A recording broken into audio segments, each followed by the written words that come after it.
like many small firms, the genesis was during a recession.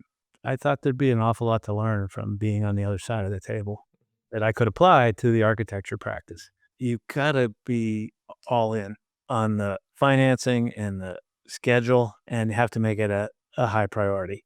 This is not something for a hobbyist. Hello and welcome to the Business of Architecture. I am your host, Ryan Willard, and today I have the great pleasure of welcoming Jeff Krieger to the show. So Jeff has been a BOAer for a number of years. He's been involved in some of our smart practice programs, and he has a very impressive career spanning nearly 4 decades. Jeff has mastered every facet of the architectural process, from concept design to detailing, project management, and construction oversight.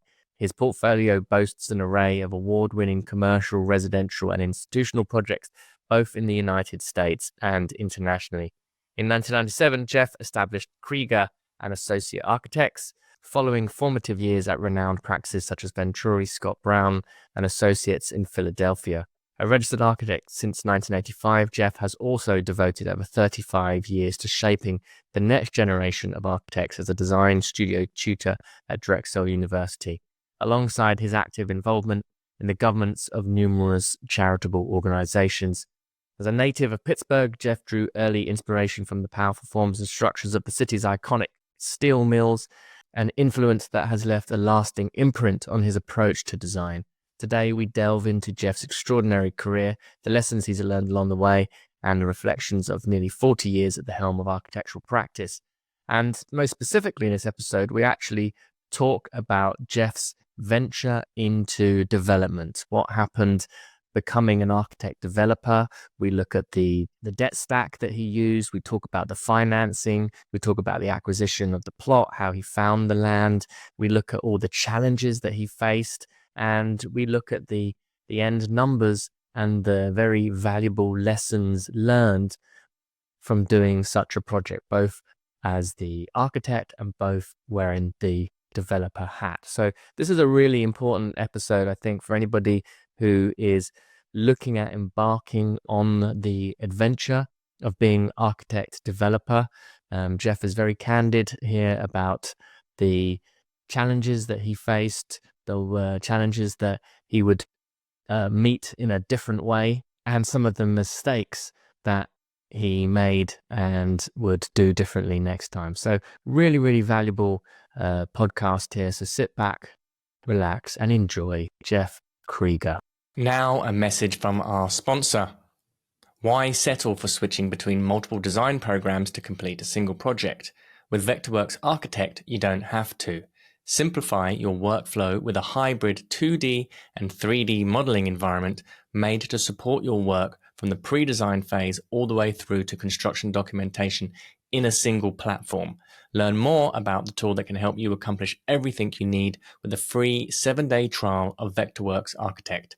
Get started here at vectorworks.net/business of architecture. It's time to announce this month's 200, 300, and 400 Club. If you missed our episode on the 200 Club, listen to BOA episode 485 to learn more about this new initiative for benchmarking small firm performance.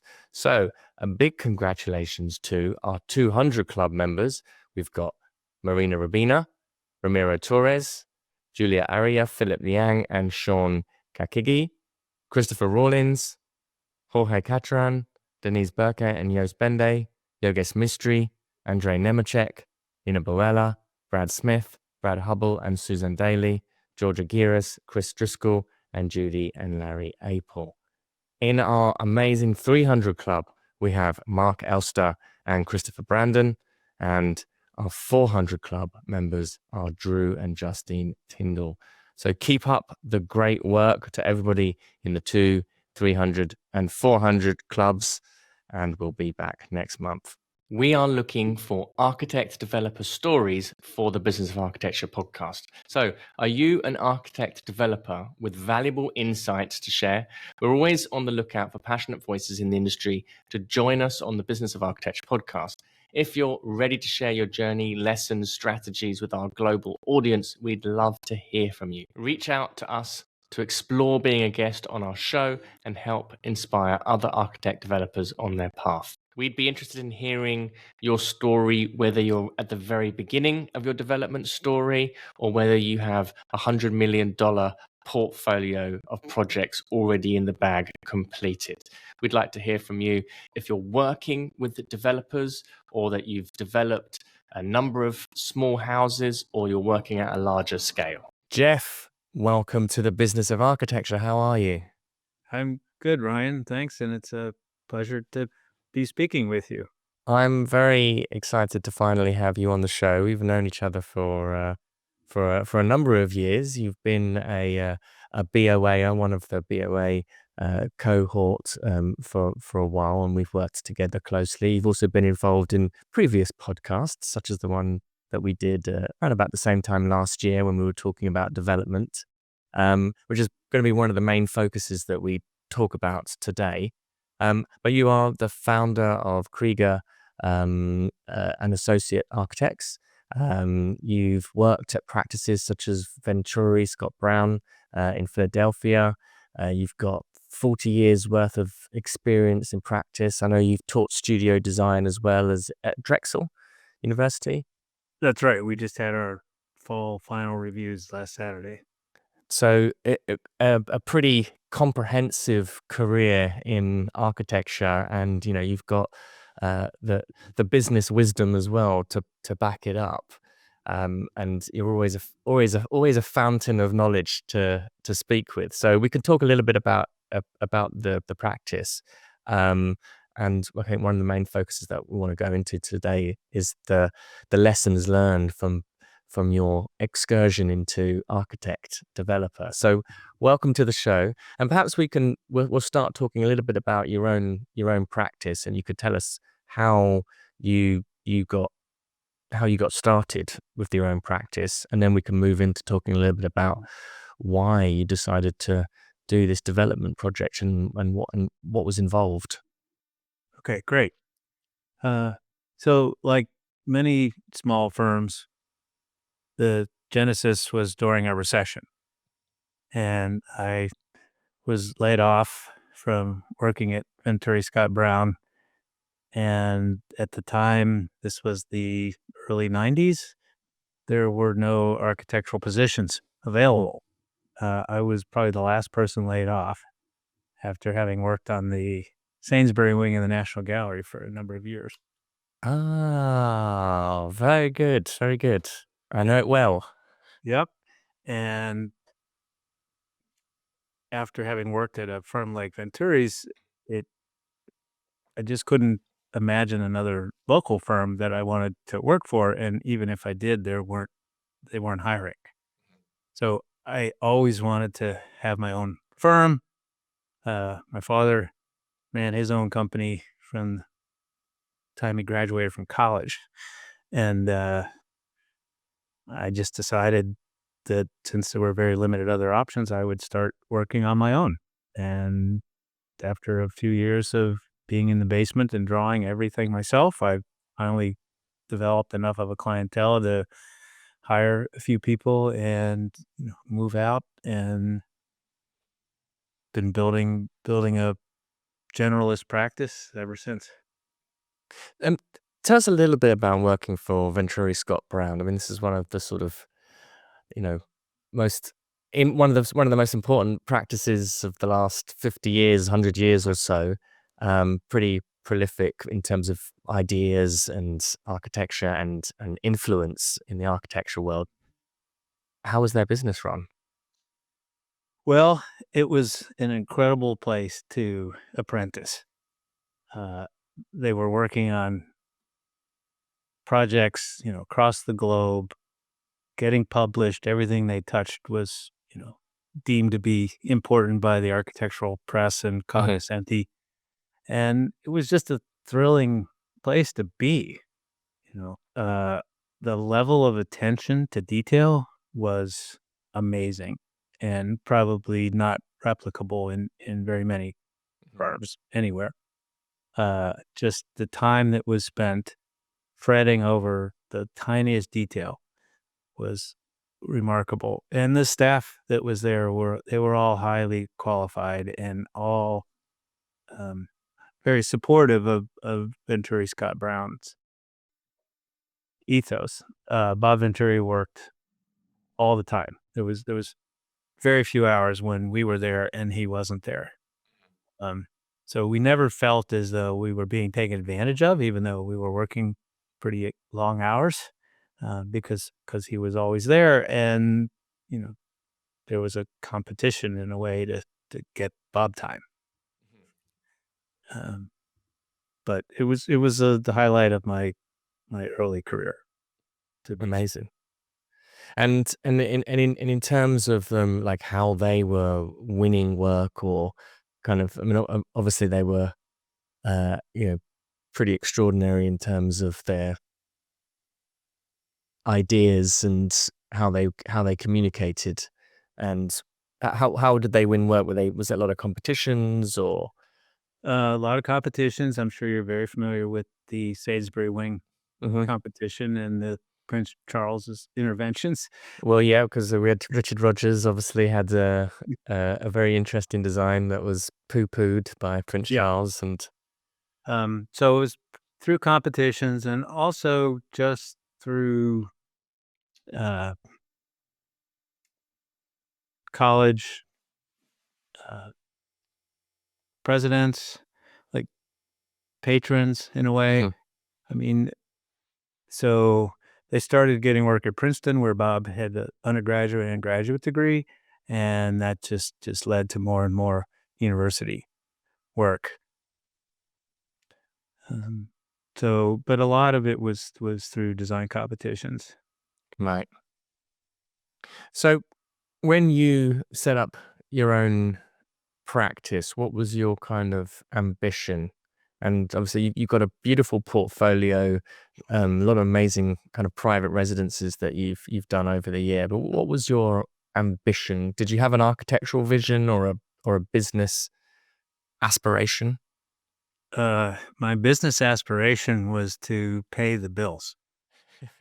Okay, when I first started, um, we had a our first child and the second one on the way, and so really, I wasn't thinking any further than paying the mortgage. Initially, the architectural sort of inspiration or was just to do really good quality design work that was complemented with technical prowess and detailing. You know.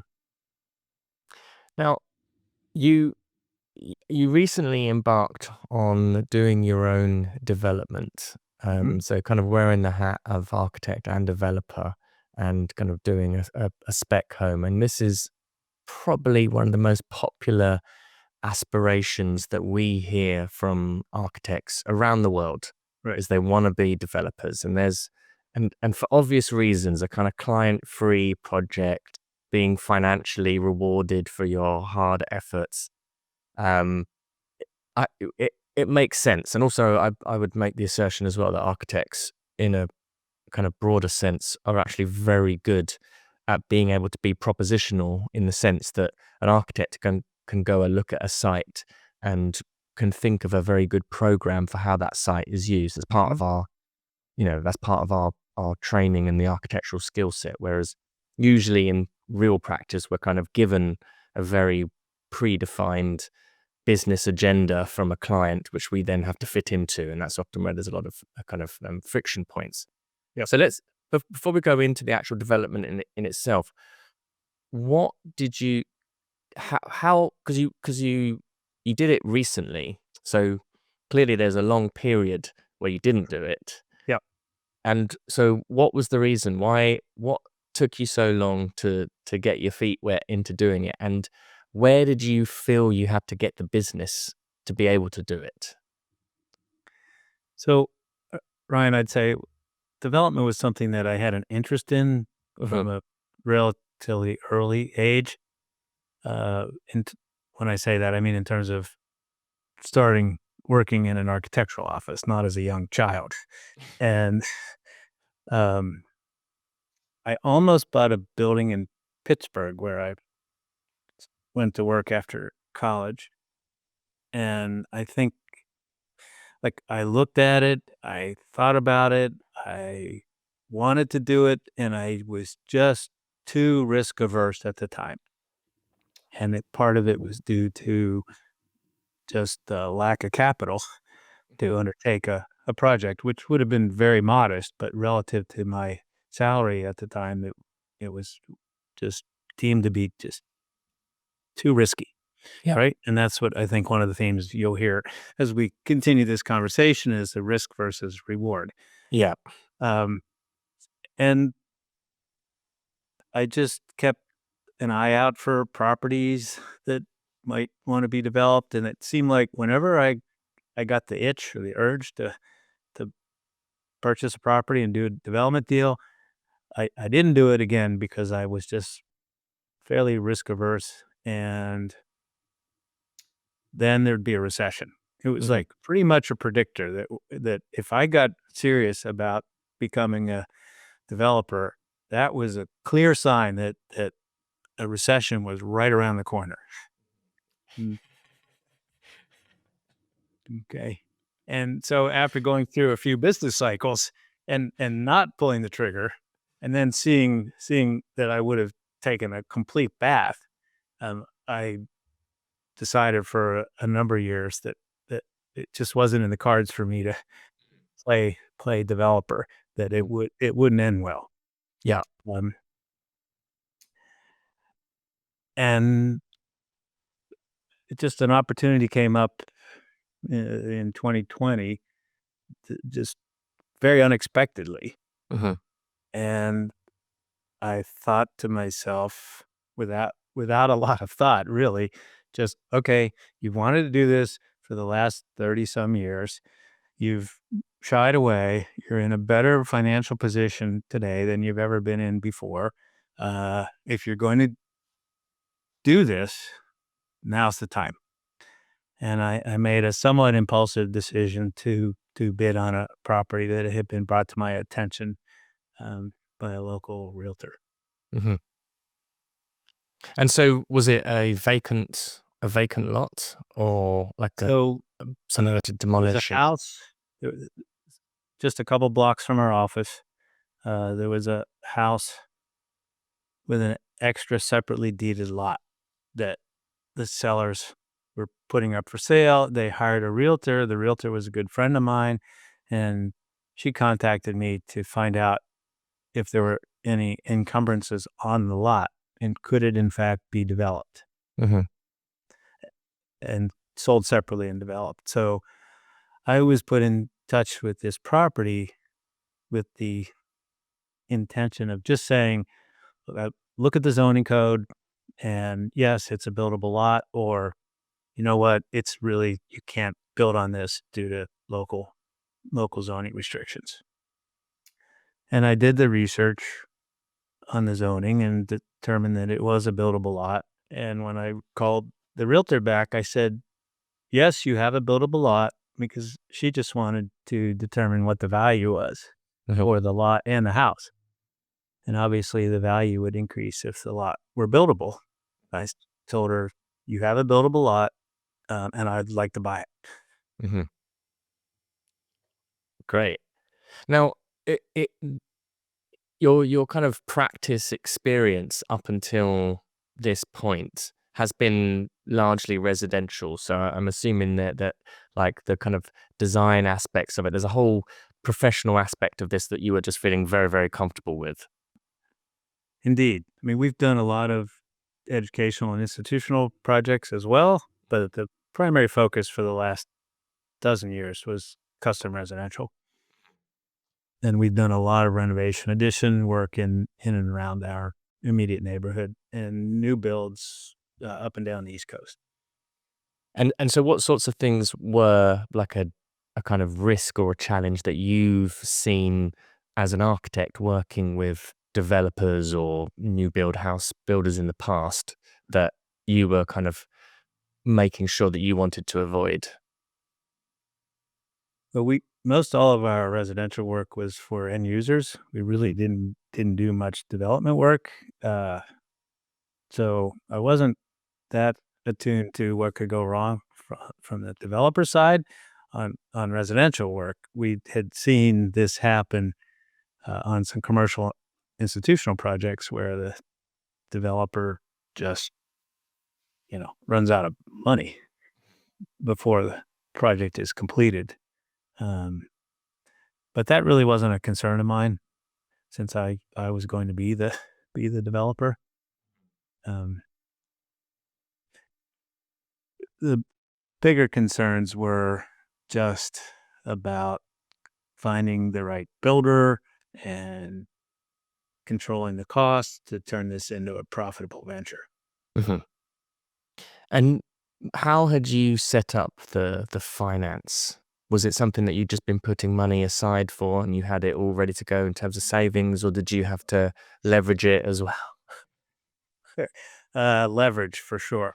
So, um, as I said earlier, it was a pretty impulsive decision to put in an offer, and there was a bidding war that went on because this was fall of 2020, and it's a very, very active time in the local real estate market. Um, so I didn't really think about how I was going to pay for all this when I submitted an offer, right? So I mean, I definitely leapt into this without a lot of uh, research and development, or I didn't have a pro forma. I didn't do anything. It just like at that time, the mindset in our community and many places in the States was that you couldn't help but make money in real estate development at the time. Mhm. Like house flipping was a big deal, and it just seemed like there was no way that you could screw this up. So this is early 2020, so COVID had just kind of Oh, come onto the scene. yes. Yeah, this was fall of 2020. Okay, so there'd been lockdowns and all the rest of it, and so Yeah, everybody was kind of sitting at home thinking about how to make their house better, basically. exactly. Got it. Okay. So to walk us through then the bidding process and then what happened once you actually won the bidding process and got hold of the lot. What was the next kind of set of processes and concerns and realities that started to set in? Okay. So I was the high bidder. I had to pay more than I had intended to get the property.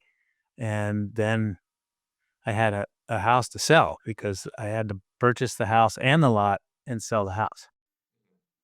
Very lucky that all happened in a matter of 1 month. Mhm. So now I own a lot. Got it. So And you had to split the lot it was separately deeded, but it was sold as together. a single transaction. Got it. So I had to sell the house next door, form an LLC to own the lot. And now I own a lot and I'm beaming and I'm like, I'm going to do this. Yeah. And the reality of how to pay for it and what to design had yet to sink in. So um, we started that fall coming up with some initial design studies, and the LLC hired my architectural firm to provide design services, and we went through a number of iterations. Uh, the biggest challenge, I would say, initially was determining what the program should be, because in all of our architectural experience, we were always working for clients who had dictated the building program. Now you are the client, right? And it's one of the sort of frustrating and fascinating things about being a developer is that you dictate what gets built to the design team, and you have to figure out what your market is and who your most likely buyers are. And are they young professionals? Are they family with 4 kids? Are they couple that's recently sold a big home and wants to downsize. So I think that was the first big challenge, was just getting my arms around who's this for. How did you kind of wrestle with what the intention of the project was about? Was money the priority in terms of like we've got to make sure that this turns a profit, or was it something else where you saw value in it as being like, you've now got some freedom here to be able to do your own program, and you could lead your own architectural agenda, which could then feed back into being a kind of case study or a showpiece Yeah. for the practice? It was really both. Mhm. I think simultaneously, those two things were being weighted fairly equally. It was definitely a monetary incentive. If you go to a job site and you look at the automobiles that the team drives, you've got the architect in the beat up old Subaru. You've got the contractor who's driving a brand new Ford F-150 pickup truck, and then you got the developer who pulls in his BMW 750 M series. So it was, there was no question there was a monetary incentive to this whole thing. But it was also, as you said, just as you said, about sort of being in control of the process, and also having a learning opportunity, right? We've spent our careers being told, in essence, what to do by clients, and now you are the client. So you get to make the decisions about the program, about what you're going to spend, how you're going to allocate those limited resources. And I thought there'd be an awful lot to learn from being on the other side of the table that I could apply to the architecture practice. How did you the relationship between the new LLC that was going to be the development company and your existing architecture firm? Mhm. How did you structure that relationship to make sure that nobody was losing out? Because obviously you could, I'm assuming here, you could do the work either at cost or for free from the architecture firm, but then the architecture firm is still incurring, you're still incurring costs because Right. you still got to pay the team members to do it. How did you kind of work that out as a balance? Was it something that then the LLC would take on as a cost and then would pay the firm back when they did the sale of the property, or? Essentially the latter. But I Right. had conversation with our accountant, and I learned about the term self-dealing. Uh, so because I, at the time, was 100% owner of the architecture business and 100% owner of the LLC, um, there's IRS guidelines about what you can charge between the two entities. Right. So uh, the LLC hired the architecture business. The payments were deferred until the sale of the property, and architectural services were provided at a substantially reduced billing rate in Mhm. accordance with IRS guidelines. Got it. Okay. So you couldn't, so the IRS guidelines wouldn't allow you to do the architectural work for free, We couldn't do it essentially. for free, and we couldn't charge $500 an hour either. Gotcha. Gotcha. Okay. So there's a kind of formula there in place and a contract in place, but Yeah. but then effectively the architecture firm is working at risk in the sense that if the project doesn't make a profit, then there's Mhm. no fee for the firm. Correct. Got it. Okay. So what happened? What happened next? You've got the LLC, you've got your agreement in place. You're kind of now starting to figure out who essentially is going to be the target market. And so was the idea for the property, um, you were always going to be a flip, to build and to sell, or did you think that maybe it could be better off as a kind of long-term part of a portfolio where you'd be renting it? It was always designed to sell. Hmm. Um, the carrying cost turned out to be too high for a rental. Right. Um, Was so that no, it was in terms of property taxes or just all of it? just the rental income would not have offset the cost to build the project. Right. Okay. So you would have been too leveraged, and your monthly payments on the stuff wouldn't have been fulfilled by the. Right. Got it. So one of the cautionary tales here is that after the fall, when I had all this excitement about, okay, I'm doing this. We came up with a program. The idea was to design a house that could suit many different age groups and family dynamics. The house had to be fairly vertical because the lot was quite narrow. One example was we designed in an elevator shaft that would reach all 4 floors. It was 2.5 stories plus a full basement. Mhm. And so it was an elevator shaft that if somebody in their 50s or 60s moved in and they had elderly parents, they could stay there, or if people wanted to just live there and till the end of days, they could, and had any mobility issues, there was a elevator shaft already framed out to access all 4 levels. So that was the sort of thinking behind the program, was just to provide a lot of flexible space that would accommodate any number of age groups and family formations. But back to the cautionary tale.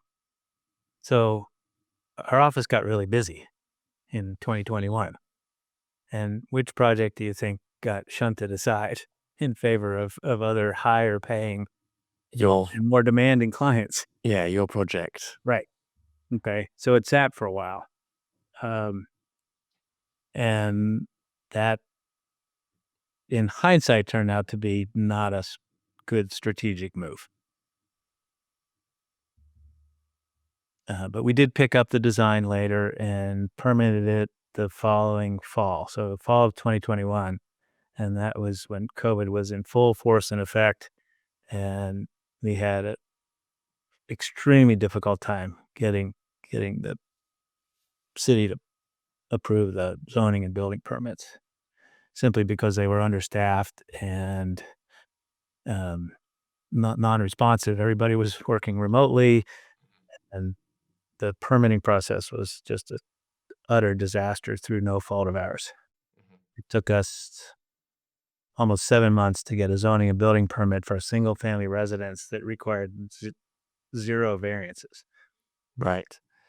And so the delays, firstly from your own kind of putting it on the back burner because you were busy, and now with the zoning, what was the impact of those delays? And that, because obviously this is now a new experience for you as the developer, and obviously this is something developers, we know that it's happening for developers and we know that it's important to them, but now you're getting the first-hand experience of it. What was that like, and what was the impact? What was actually happening? Right. So at the time, there was really no way to tell that there would be adverse consequences to a lengthy time period between acquiring the property and putting the for sale sign out front. Right. But it's probably a good point in this talk to say that there are certain things that are outside of your control, and those can sink a project, or they can work to your benefit. In my case, it worked at an extreme disadvantage, because what happened from the time I purchased the property to the time I brought it to market was that interest rates more than doubled. And the residential market just completely froze. So the delays in getting a building permit set together, and then getting it permitted, and then getting it, there were construction delays as well. Not major, but the end result was that by the time I put that for sale sign in the front yard, mortgage rates had gone from 3% to 7.5%. Not in my control, but had a deleterious impact upon the pro forma. Can you walk us through a little bit about the debt stack that you were using, Yeah. how you were leveraging it, what kind of different loans you had, and how the interest rates then impacted them. Right. Sure. So this is a big part of anyone who's contemplating doing real estate development at almost any scale, is that you are paying out money before you're getting any money returning, right? So either you have you're willing to use your nest egg or your inheritance or your Bitcoin proceeds, um, and you have the cash on hand. I mean, that is the ideal scenario where you don't have to borrow money from an outside source. Mhm. Okay. But most of us are not in that position. So you're likely to have to borrow money to pay for the lot, to pay closing costs, to pay the construction costs, to pay your consultants, so forth. And in my case, I self-financed probably the first quarter to a third of the construction costs. And then I took out a home equity loan. We had a lot of equity in our house at the time, and that home equity loan was, reasonable interest rate, until I had paid for about half of what the total cost would be. And then I had to take out a construction loan to pay for the balance of the construction cost. And that construction loan, by the time I started pulling money down from the loan, was at about a 10.5% interest rate. Right. And I was racking up thousands and thousands of interest charges every month.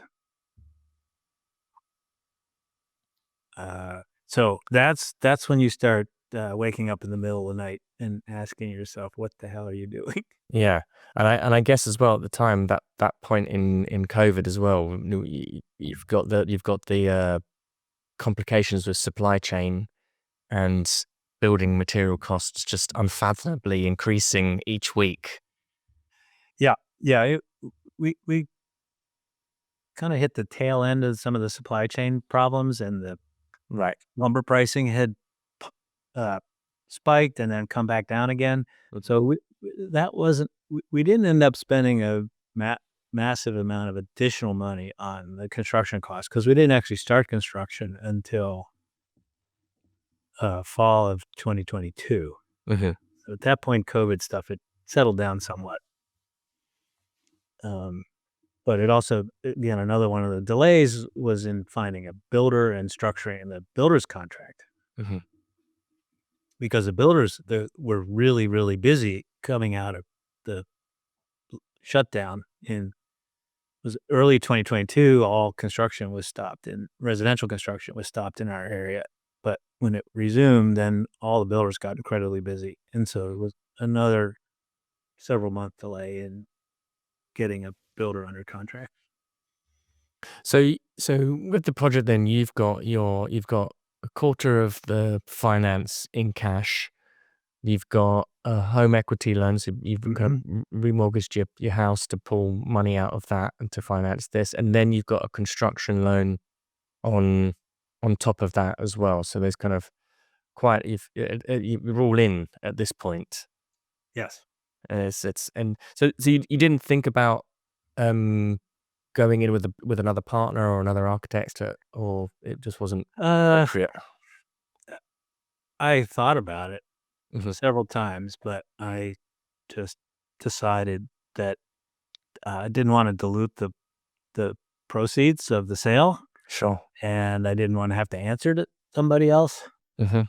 Um, and I had the ability to pay that loan back from the proceeds, uh, provided that the house sold, quickly, and the realtors had all encouraged me and said, you'll have no problem selling this house for a profitable number.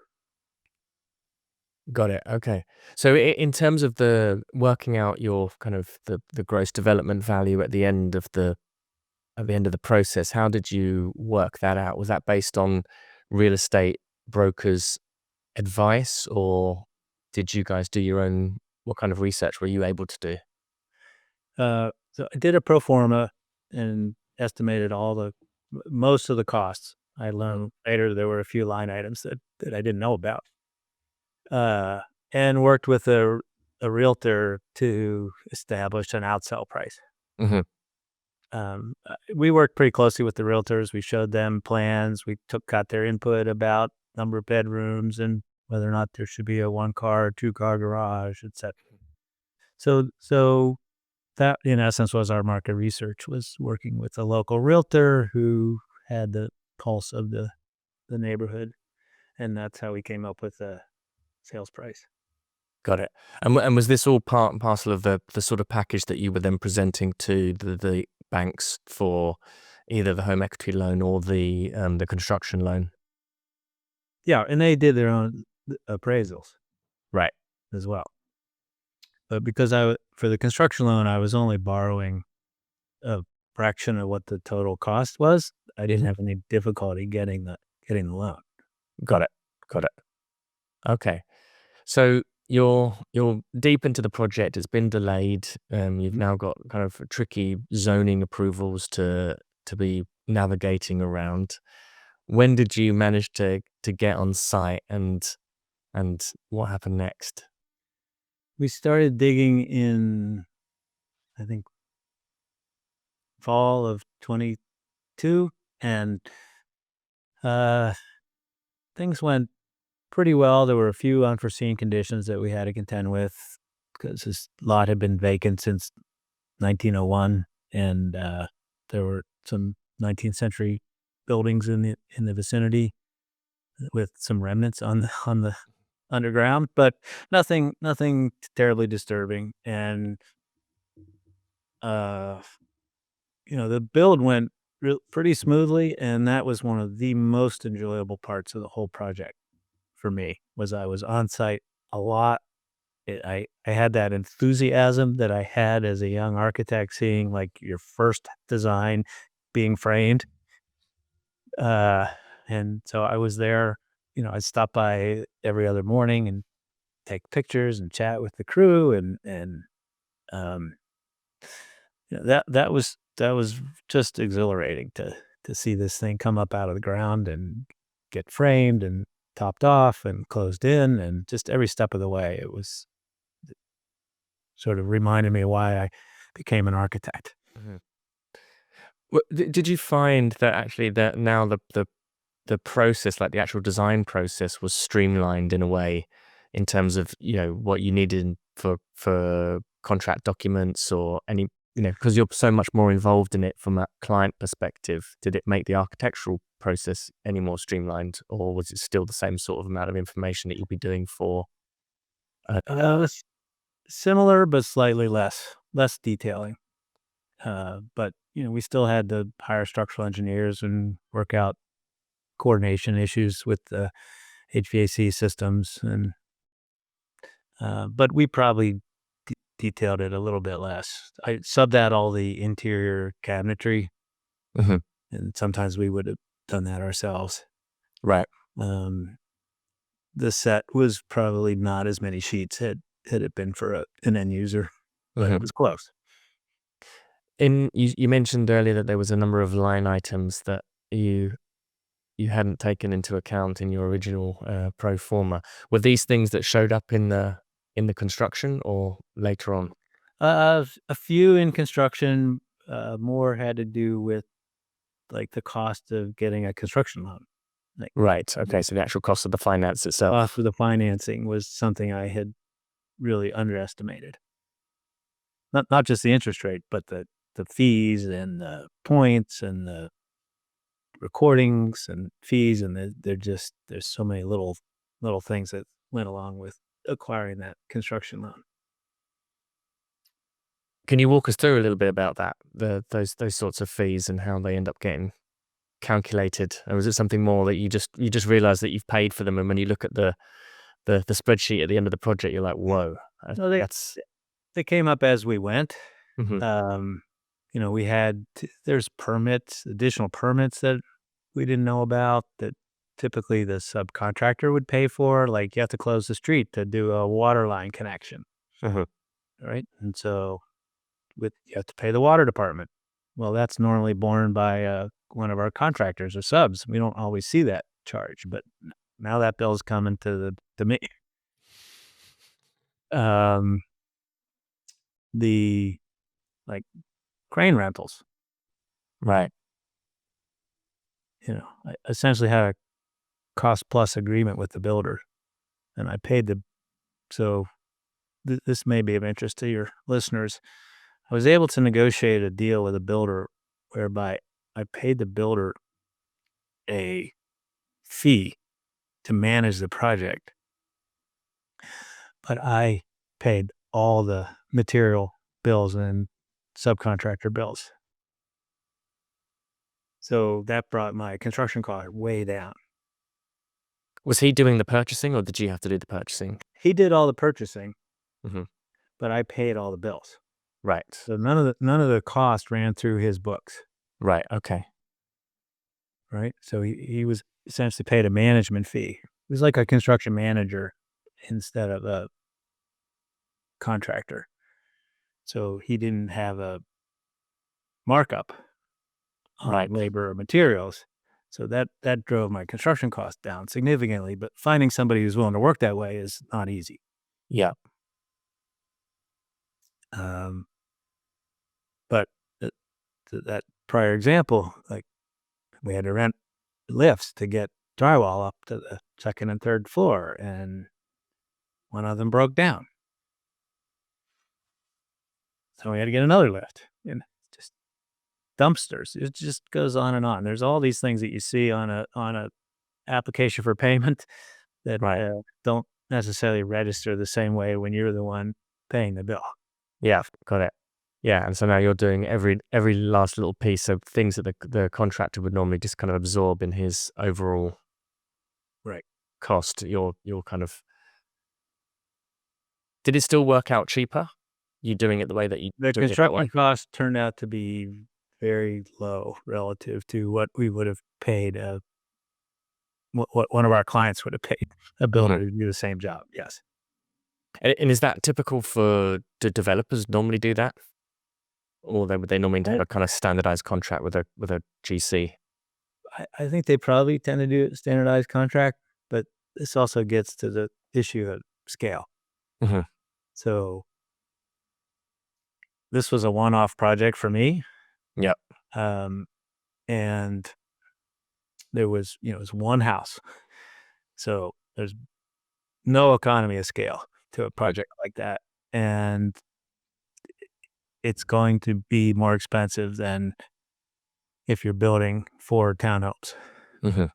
or if this is the first of several projects and you can lock in various vendors and subcontractors and to drive down some of your costs. Mhm. So we did very well on the construction cost, but there was also a delay towards the end, and that feeds into the timing issue and the fact that the whole job just took quite a bit longer to finish the project than was desirable given the fact that interest rates were going up pretty much every week. Mhm. So, when did you complete the build, and what were the next steps after the project was actually finished? 'Cause that sounds like now you're home and, just getting it finished is an enormous success, and Right. the So light there's light at the end of um, the tunnel here. the build was finished in the summer of 2023, but not 100% completed. So we had an offer in August of 2023 that was very close to asking price. But it was contingent on completing the project by a certain date. And it was pretty apparent to me that we weren't going to make that date. Again, this is back to those things that are outside of your direct control or what can bite you. Mm. Um, So we lost that buyer. Now, we may not have come to a deal regardless, but the builder had some health issues and had to take some time off, and so just like the way a punch list always drags on and on and on. At the end of any project, we couldn't complete the project until probably fall of 23, and but the house was at that point was on the market, had been on the market for months. And one thing, we thought this was going to be a slam dunk. The realtors kept telling me, no problem, you'll make your sales price. Um, we put it on the market in the winter of 23. No, I'm sorry, spring of 23, and finished construction fall of 23. Only had that one serious offer. Um, and what I heard from the realtors, essentially was, well, nobody will buy this house until it's done, right? People just don't have the vision to look at a house foundation or framing and say, we're moving in. So even though we listed it early to try to see if there was somebody out there who wanted a new construction, didn't happen. We lost that one bid in August of 23, finished the house the fall of 23, and it sat. It just sat and sat. And I ended up taking it off the market in the winter of 23. Mhm. Put it back on the market in the spring of 24, which is supposed to be when the market unfreezes and everybody's rushing out to buy a house. Drop the price and no action. Ouch. So it wasn't until I took it off the market again. We went through the spring season, didn't have any serious offers. We had one that somebody we kind of went back and forth with, but they just weren't serious. And I took it off the market again in the summer of 24 because nobody's buying real estate in the summer around here, and was about to put it back on the market in September, coincident with the Federal Reserve lowering interest rates. And we got a call from another realtor who had heard through the grapevine that this house was for sale and was about to go back on the market, and that's who we ended up selling to. Right. So we closed October 30th of 2024, but at a much reduced sales price, which turned visions of profitability into a harsh reality of a financial loss. Ah. So after all of that, was it a catastrophic loss, or was it something that you were able to easily kind of weather, or and looking Sure. and looking back on it, what would you have done differently? Well, Ryan, it wasn't catastrophic and it wasn't an easy loss to absorb. Somewhere in the middle there. Uh, what would I have done differently? So, I mean, that's really that's the key question here, isn't it? For anyone else who has an interest in this, what are the lessons learned? As I alluded to, Firstly, congratulations, because you did it. You completed the entire cycle, and that's yeah, that in itself is an extraordinary accomplishment, and very courageous as well in a business sense. Like you took on a project, and I imagine there's an enormous amount of business lessons learnt from this. indeed. My wife would not use the word courageous. However, I think in terms of lessons learned, I mean, as I alluded to, you gotta be all in Mhm. on the financing and the schedule, and you have to make it a high priority. This Mhm. is not something for a hobbyist, Mhm. right? Simply because time equals money. And if you find yourself in an environment where interest rates are rising, or for whatever reason, the housing market is declining, you're screwed. Mhm. I mean, and so the best you can do is get through it very quickly.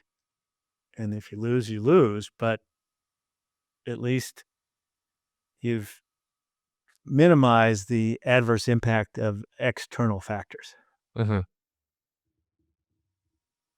So I think that's one key thing that I would advice I would impart to anyone else thinking about this is, unless you're going to do a small scale, you know, rehab and you're doing the work on the weekends and it's going to take a couple years, anything at a larger scale where you're talking about hundreds of thousands, if not a couple $1 million of cost, you really have to be committed Mhm. and make it a priority and just pray that the economic environment Mhm. is in your favor. Are you able to share with us some of the numbers, like how much the total construction cost was, what your projected GDV was going to be, and then what you actually ended up selling it for, and what the end loss was? Sure. So the original asking price, I'll start there, was 2.25 million. Mhm. Construction costs ended up to be about 1.25 million Mhm. for hard costs. Uh, Soft costs, well, the acquisition of the lot was probably about 250,000. Mhm. So this is like 1.5 million before soft costs. And my soft costs probably were about 300,000, 350,000, somewhere in there. And that includes the realtor commissions, at closing costs at sale, Mhm. etc., architectural and engineering fees, utility bills, Mhm. and loan interest. Gotcha. And what was the value of the plot by itself? Because you had to make that initial acquisition. You bought the next door neighboring property. You sold that, and then Mm-hmm. you were left with the plot. The the purchase and sale of the property next door was kind of neutral in terms of dollars and cents, but that's what I said. I think I pegged the lot acquisition cost at about 250,000. Right. Okay. So my all-in cost, lot, site utilities, hard cost, soft cost, financing, everything bundled together, it was probably about 1.85 million. The sales price went from 2.25 down to 2.1 down to 1.895, and we settled for something less than that. So originally you were looking at your all-in costs were about 1.8. You were looking to sell at 2.5. So you're looking at making 2 point 700 2.25. 2.25. Okay. So a So, little, yeah, little after under half a mil was the right. When I was the uninformed me that thought that this would be about $400,000 worth of profit, right. which was, not extreme, but for a first effort, I thought this would be great. This is way more money than we're gonna make in a couple years in our architectural practice. Mhm. But I ended up losing a little over 100,000. Gotcha. Gotcha. Yeah. So would you do it again? I would, uh, but I I would be at the risk of having my wife break most of the bones in my fingers. I learned a lot, and so for that, it was a very positive experience, and truly believe I can parlay some of those lessons learned to the architectural practice. Yeah. Be able to talk to a client with it in a different way, with a different perspective. Now I understand the decisions that the clients make, the stress that a project puts them under, the financing options that are available. Mhm.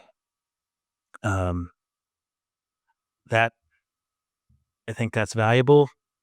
Um, what again, as I said at the intro, it's really all about risk and reward. Mhm. And was the reward worth the risk? Doubtful. Mhm. But that was because of the outcome. If it had been profitable, I would be looking for another property right now. Mhm. You know, just it's an alternate source of income for architects because we are all aware that the architectural practices are difficult entities to run at a high profit margin. Mhm. Um, and we know a great deal about most aspects of the building design and build process. So in some ways, it's a natural thing for architects to take it on, but you've got to have an extreme risk tolerance.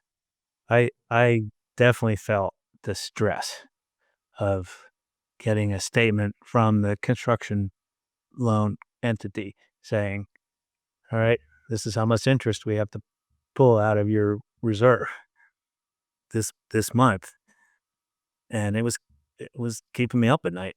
I mean, so Mhm. that's something everyone has to weigh is just do they have the appetite in the stomach for a something that could potentially be far riskier than just the risk involved in running a architectural practice. Yeah. But it hasn't put you off the idea completely, though. Not completely, no, no. I mean, there's a kind of a juice to the whole process, and Yeah.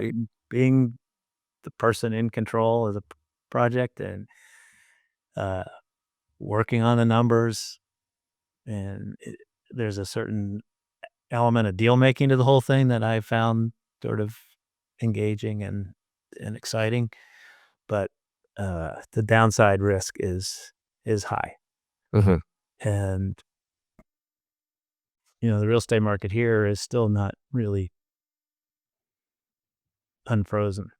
So Yeah. I think if any of us had the foresight to predict what is happening in your local real estate market, then I think you're in a far better position to make the determination as to when to jump in or when to Mhm. get out.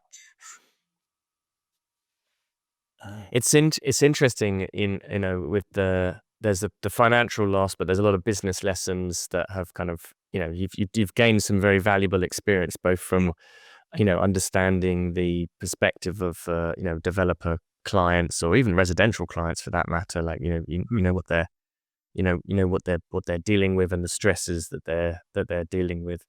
Um, has that changed anything in the architecture practice, like how you might deal with clients or services that you provide?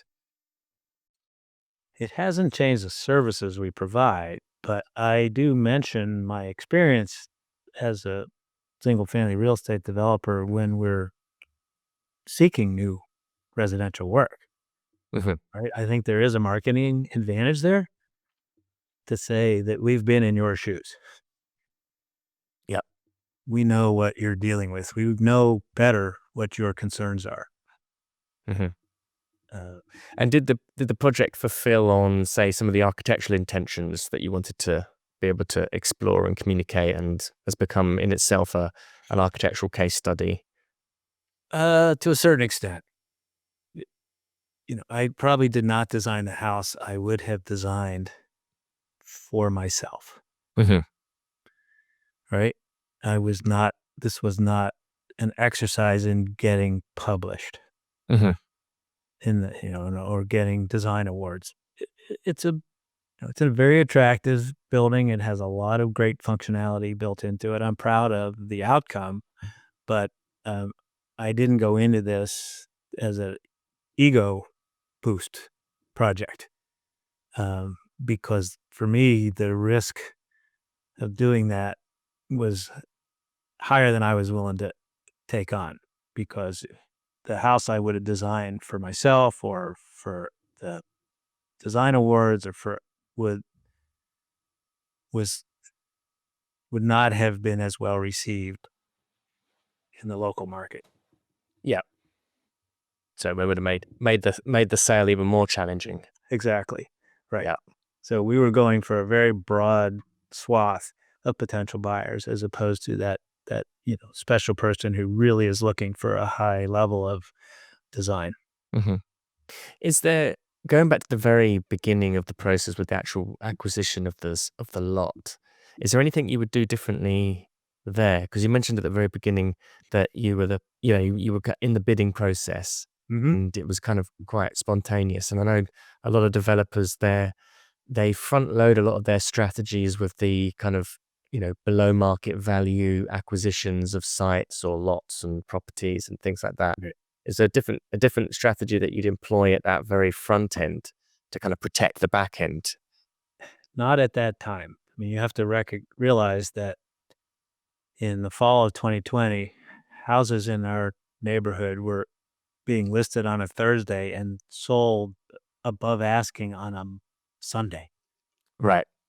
right? So it was either be aggressive or watch it get snatched by somebody else, Mm-hmm.